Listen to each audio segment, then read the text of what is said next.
Hello, and a very warm welcome to another edition of the Irish Angle on Jump To It.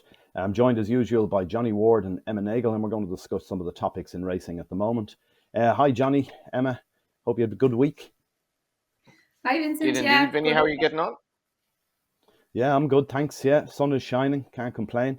Um, First thing we were going to look at is looking at the fact that in Ireland lately attendances have been falling for quite a while actually, but particularly down. We've seen some metrics from horse racing in Ireland over the last number of weeks that they're down 9% on average this year so far, and that's compared to 2019 when they were also down on all the previous years. So we're seeing a drop off in attendances, and we're just looking at some of the innovations that have come about in the UK to try and turn that around, attract a new audience to horse racing. They had the Shergar Cup last Saturday, and they also had the Racing League, which began again in the third go of that, started on Thursday in Doncaster. So Emma and Johnny have had a look at them. Just let's get an overview of them first. Emma, you looked at that Racing League. What did you make of it?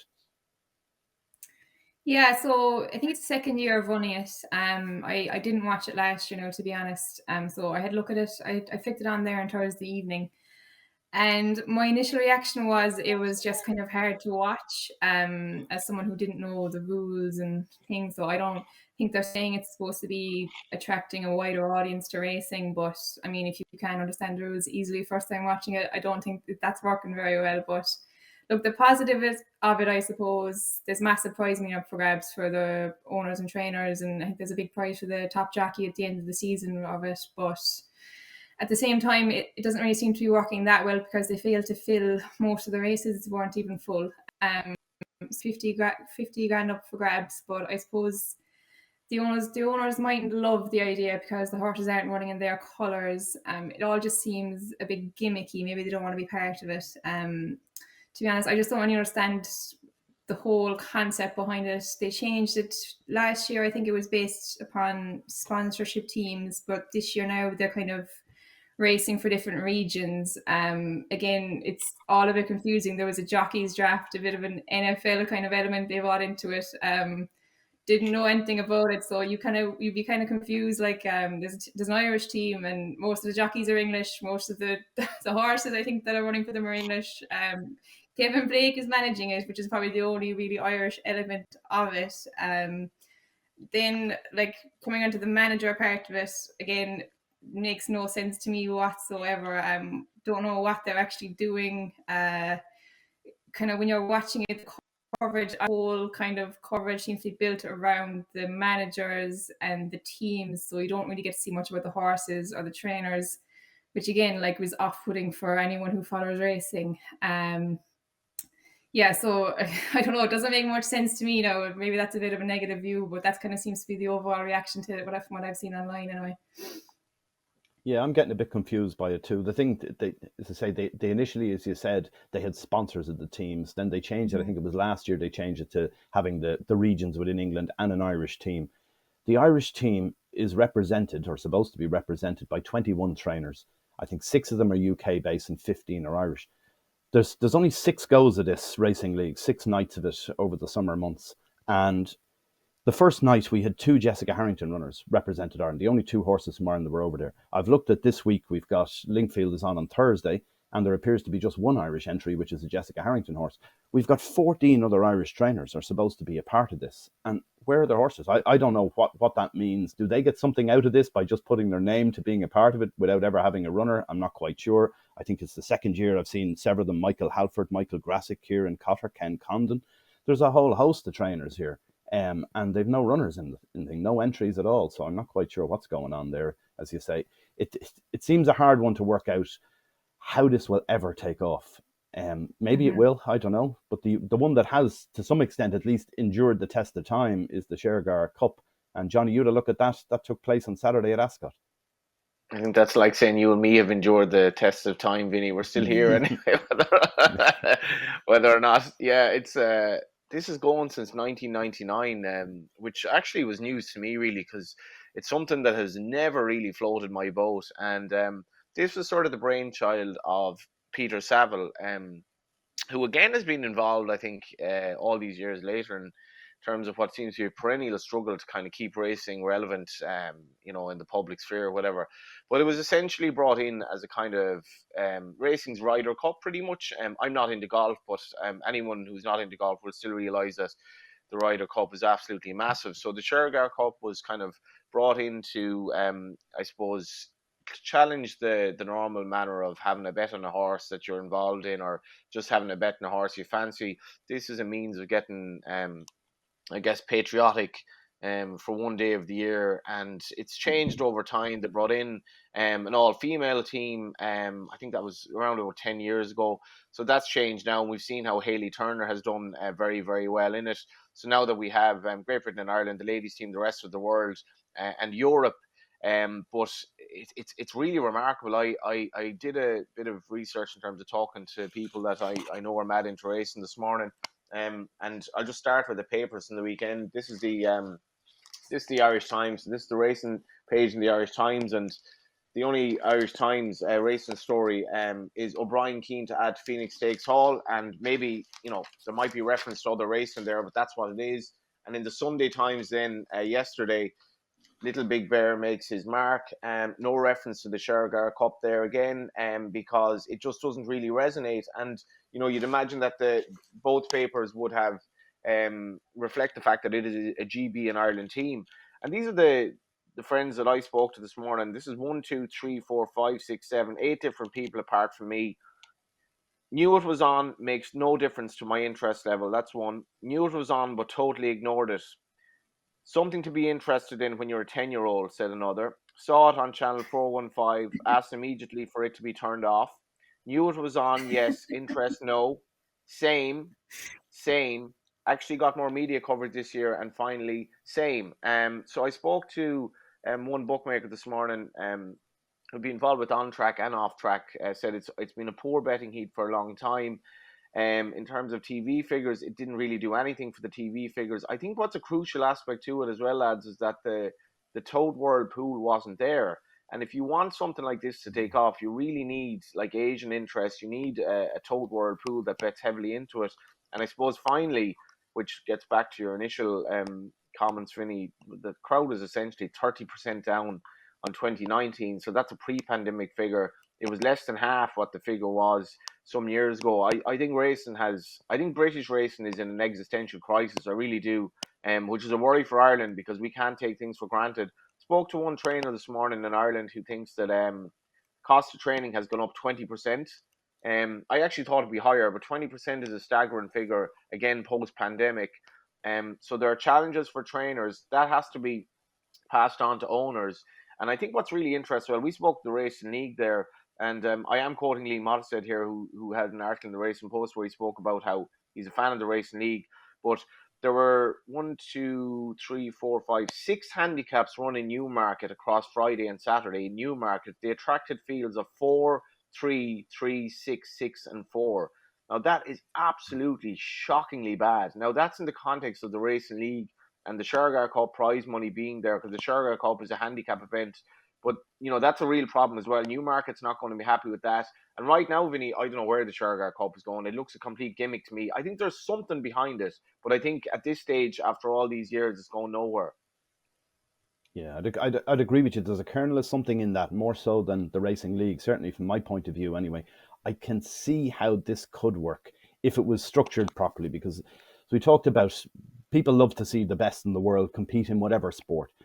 So you look at things like Cheltenham. We love Cheltenham because it's the best of national hunt horses turning up for the 4 days, and it's fantastic competition.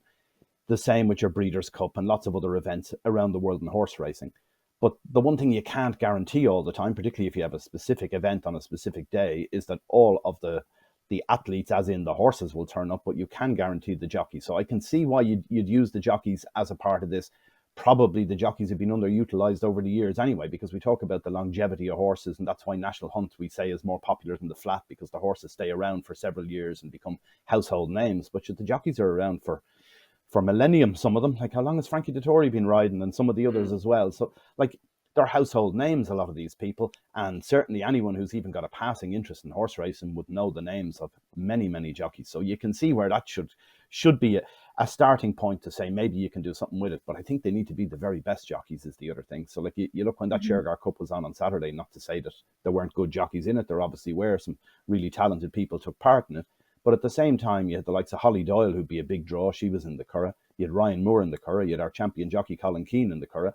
So that's just Ireland alone. That's before you start looking at what was happening in France and all the other countries too, with all their top jockeys. I think it needs to be perhaps champion jockey from every country as a starting point from all the major racing nations. And we can go from there to see what you do with them. I personally would like to see something that was more than just a day out at the races. You make a series of it where all the champions go to different countries and compete in a race, obviously with equal horses. Has to be a handicap. That's the first thing, most important one, that at least put them on equal horses over a standard trip of whatever that would be, a mile and a quarter, something like that. And I'd like to see them on some unusual tracks. You're like the Laytown. I'd like to see how they'd ride that, or Tremor, for that matter, which is coming up next week. But also, Yeah. like there's races all around the world that'd be interesting to see them ride on different race courses. The wider problem here, I think, is that racing has, rightly or wrongly, and I think it might be rightly, it's looked at how do we make the sport more attractive in a context that doesn't necessarily involve betting. And there are serious funding issues coming down the tracks here in terms of people betting on racing, and how do we monetize it more. Like, I spoke to a guy in the betting industry Friday, Vinny, who would estimate that in some shops in England, the betting on racing is hovering around 8 or 9% of turnover. And racing in Britain is on such a loose financial footing now in terms of how it's funding, that you're getting massive problems with field sizes. You add that into the fact that it's extremely costly to have a horse in training, and prize money is so bad. And British racing is a bit like Irish football for time immemorial here, where our best players are sold abroad. That's what's happening in England because the prize money is elsewhere. So stuff like this, ultimately, with sort of average horses running, some of the best jockeys not even there, and having a kind of a bogus, contrived international element, it's just gimmicks. And I mean, to ask 8 people in my WhatsApp group, and they all came back with the exact same, no interest in this whatsoever. I mean, it's not going anywhere at the moment. But I don't know. I don't know where British racing is going full stop. I think it has serious issues coming down the tracks. I agree with you 100% about the problems they have in the UK, but I have to give them credit for at least start trying something here. Racing League, Yeah. okay, for me it's a stupid idea, but that's not the point of it. At least it's an idea, and you can't begrudge someone for trying something new. You just wonder with that, the Shergar Cup and everything else, at least the British are trying to do something with it.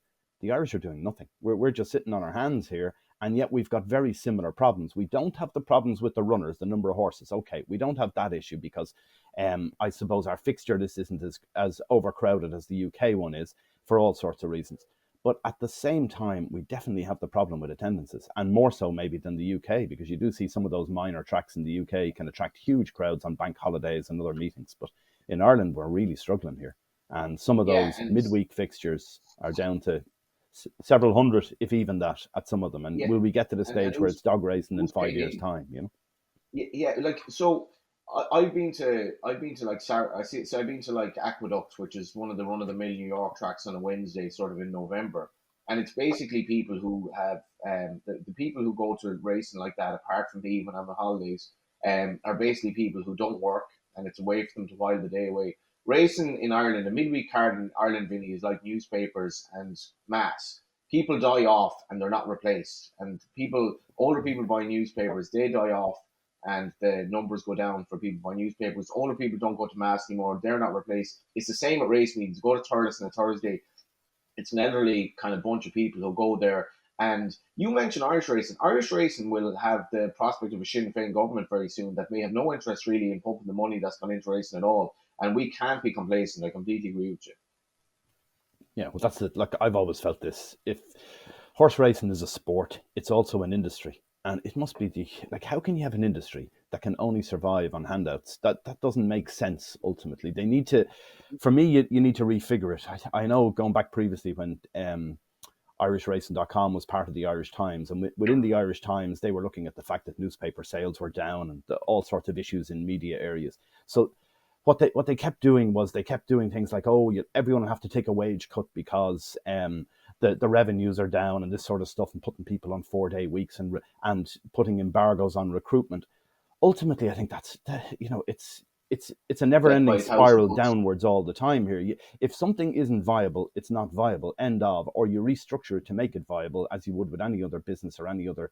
If you had a bar or a restaurant that there was no one coming into, you don't keep going, struggling on, losing money with it. You come up with a new version or a new idea that works. And for me, with horse racing, somewhere in all of this, I think it's a fantastic sport. I think it's a compelling sport. The three of us love it. And there's thousands and thousands of other people who love it. But I don't go racing very often now. I don't know how often either of you go, but it's becoming that, isn't it? It's just less and less footfall. And that's the problem, isn't it? The less and less people who go. I personally think some of the TV coverage was part of the problem.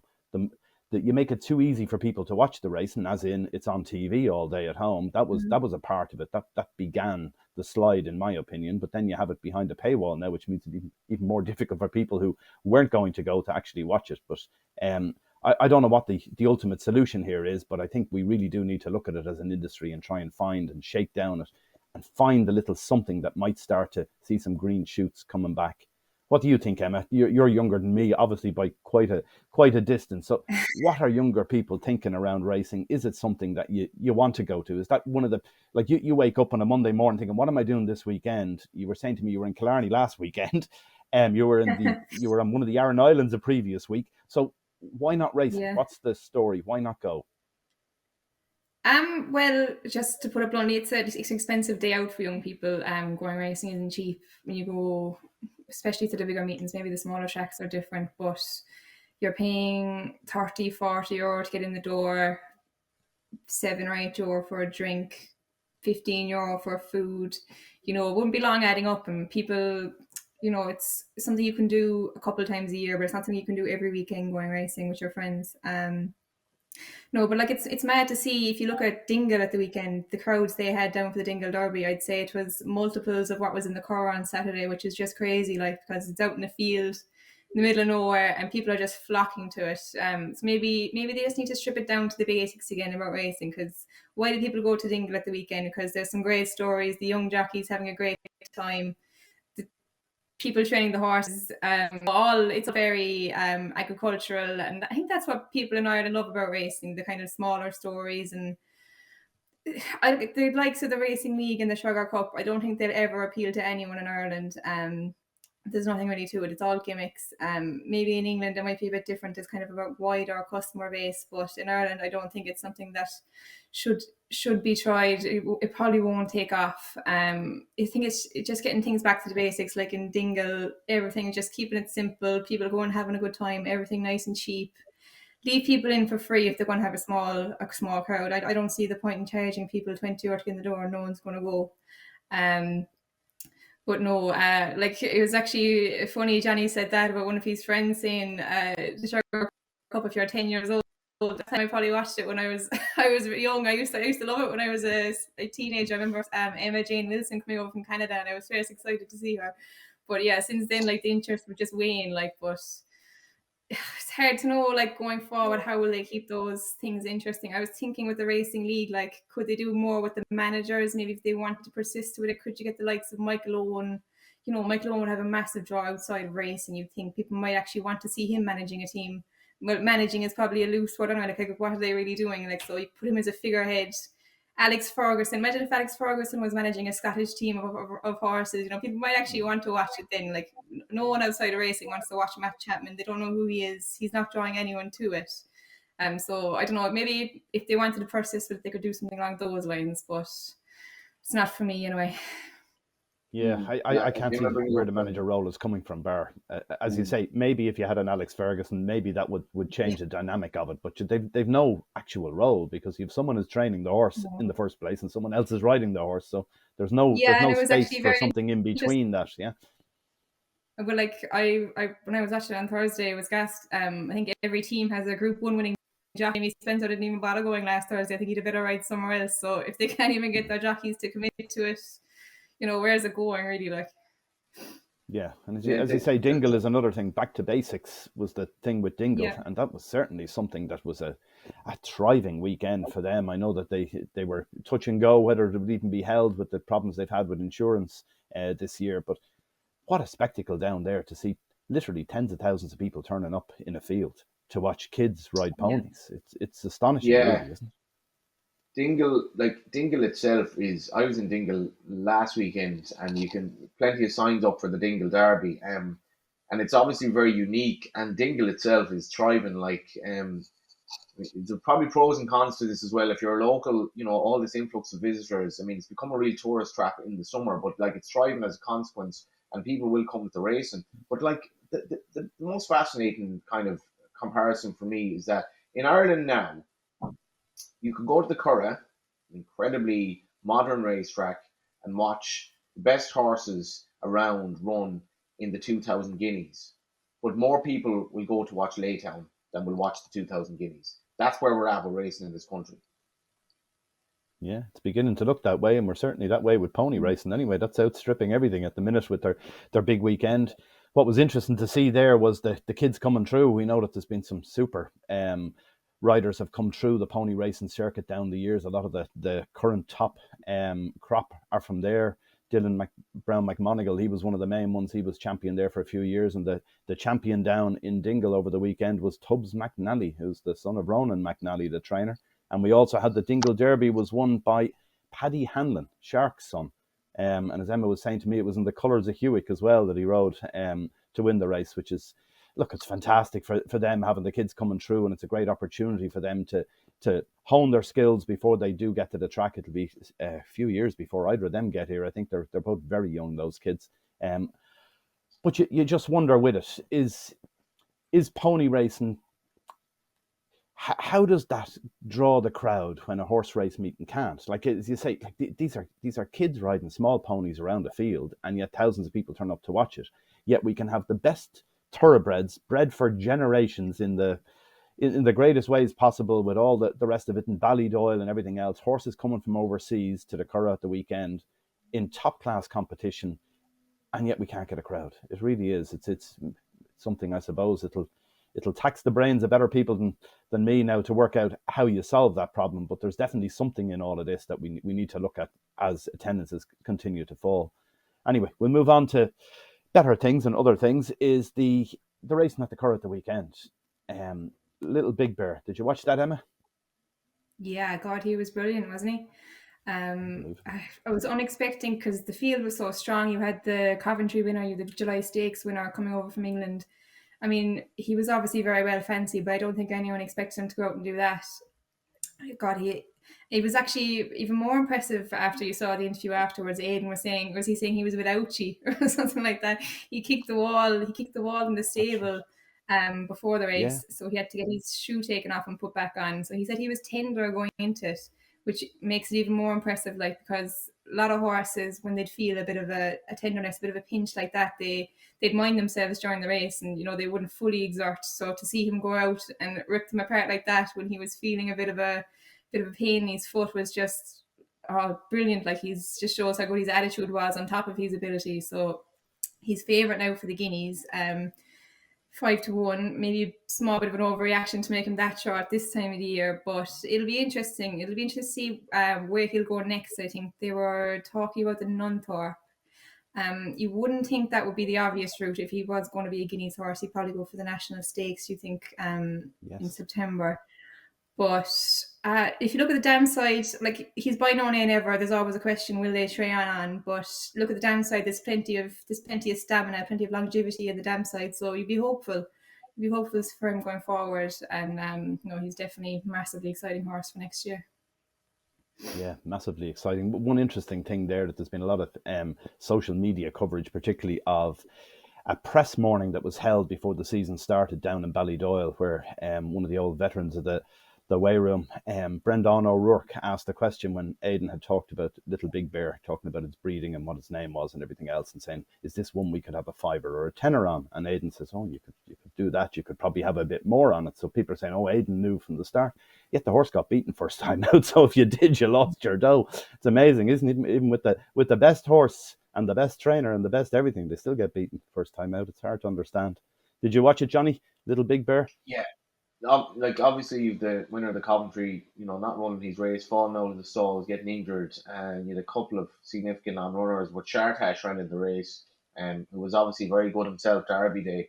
and there's no fluke about this. And one of the guys that I canvassed Vinny to give his opinion on Shergar Cup, he reminds us of a text he sent to a punting group I'm in. Aidan really likes this horse tomorrow, and it was Little Big Bear on debut, and it was literally the only time he hasn't won. And it's like, you can get them beaten at any day of the week. Wasn't See the Stars beaten on debut as well, and this horse is just such an anomaly though, in terms of when you're looking at will he stay the mile. I was minded to go into his breeding today, which I hadn't really done before. So Alain de Roy Dupre trained the dam, who wasn't overly fashionably bred herself, but she was quite good, and she was essentially stayed a mile and a half. So you're mixing like a mile and a half kind of stamina with the proven pace of No Nay Never offspring. But you look at what she achieved then. Two of her horses ended up over jumps, maidens over jumps, one of them by Giant's Causeway. Now, these are the sires that the dam went to. They're not bad sires. Giant's Causeway, 1 win from 11 starts. Elusive Quality, maiden after 6 starts. Sayuni won 5 races, but effectively modest. Zoffany, 2 from 14. Lawman, 0 from 6. And then you have American Graffiti by Pivotal, who wasn't too bad, won 3 races. And then you have this horse, Wade seems to be saying is one of the best he's had, and Ryan Moore is never as complimentary about horses as he has been about this fella and all that. But I've loved him from day dot, just the way he travels in his races and his attitude, how straightforward he is. He should have no issue staying a mile, and it just goes to show. I don't know how they ended up breeding this horse to No Nay Never, because the dam had essentially been disappointing. Sometimes if you persevere, though, it pays off, and he's exciting going forward. Yeah, it was just a pity if you backed him on debut, I suppose. Yeah. He was nearly one of these that Shark could have got for 800 quid, the way it was sounding there with the breeding. It sounded like it was going to go nowhere, but they do look to have a star in their hands, and let's hope all goes well and that we do get to see him in the Guineas next year, whether he stays or he doesn't stay. The other thing at the Curragh as well was Joseph O'Brien had his 1,000th winner, and he's only trained a little over 6 years at this stage. That's some performance, Johnny, isn't it? You've talked about it before, his meteoric rise through the ranks here. Yeah, like obviously with Joseph and Donica, it's very important to point out that I had this debate with my father's first cousin in the States, where he'd be quite right wing in terms of his political views. I'd be quite left wing, and he'd always make the point that wealth will end up in a small number of hands, regardless of how you run society. He's a very wealthy man, but I would always point out that his parents came from absolutely nothing. They worked their asses off to educate him, and his intelligence brought him to college, and he progressed in the world to become a multimillionaire because of his own ingenuity and so on and so forth. With Aidan O'Brien came from bugger all. Through his genius, he got the position he's in today. He had 2 kids called Donica and Joseph, and they were handed a start as a trainer that you wouldn't get if you were anyone else. But that does not mean that you will automatically be a success. And many people who've had a great background and had the best upbringing became flops at life. Joseph had the Pilltown Gallops to help him, but everything else, in fairness, his work rate, I don't know how he manages the number of horses he has, Vinny. He's obviously going primarily flat now, but he's taught outside the box, winning Melbourne Cups with 3-year-olds. He's a massive number of owners. He's involved in the racing league. He's syndicates. He's all this, all that. I don't know how he does it. He's obviously very, very talented. Donica's having a good season as well. And to have 1,000 winners in that time, the man isn't even 30 yet. Crazy stuff. The other thing to note here is Aidan has 4 kids, and the other 2 are girls, and they're not training, which is a bit disappointing for me, because I'm a father of 2 daughters. I'd like to see the girls coming along there too. No reason why they couldn't train a few horses too. But Joseph, it is astonishing, and he wasn't even in the Curragh to see his 1,000th winner. He was over in the States in Saratoga preparing horses for the weekend over there in his new New York venture. So it'd be interesting to see how he gets on over the next few years. Will he emulate his father, who was winning that Phoenix Stakes for the 17th time? That really is phenomenal stuff. Looking at the rest of the week, there's not a whole lot coming up this week. Well, there is if you're from Tramore, I suppose. They've got their festival starts on Thursday, runs through to Sunday, so that'll be a bit of fun. It's always a good track, not necessarily somewhere you want to have a particular strong bet in, because it's can be a bit dodgy back and one around Tramore. It's such a tight track, but certainly horses that like the course seem to perform there well year in, year out, and all the local trainers really do target it, so that's something to look out for. And then one other thing to note was Charles Burns. He was having a quiet time of it recently, and then he had a winner on Saturday. He had another winner in the UK last night at Haydock Park, well backed, run for Oscar. And then he's got 4 runners today in Ballinrobe by Sea, and his son Philip rides all 4 of them. Emma, you were telling me Philip was injured September last year in Galway. He's only back recently. Yeah, he got a nasty old fall in Galway last September. I'm not sure what the injury was exactly, but it was pretty bad at the time. I think he was only recently after turning professional. So no, it's great to see him back. I think he had his first ride back in Galway on the Wednesday, and a horse they really fancied, and he was second that day. So I don't think he's had a winner since he came back. So it'd be great to see him get off the mark today with the few fancy ones they haven't been on roll. I'm sure the market will tell us more about that probably later on in the day. Yeah, wouldn't like to be a bookmaker standing up pricing those four, because stable coming into it hot after their last two runners winning, and it's a stable who knows how to punt a winner as well. Anyway, that's us for the week. We'll be back next week, same time, Monday, if you want to join us, and we'll have a chat about horse racing and all things Irish. All right, guys, thanks for joining us, and see you next week.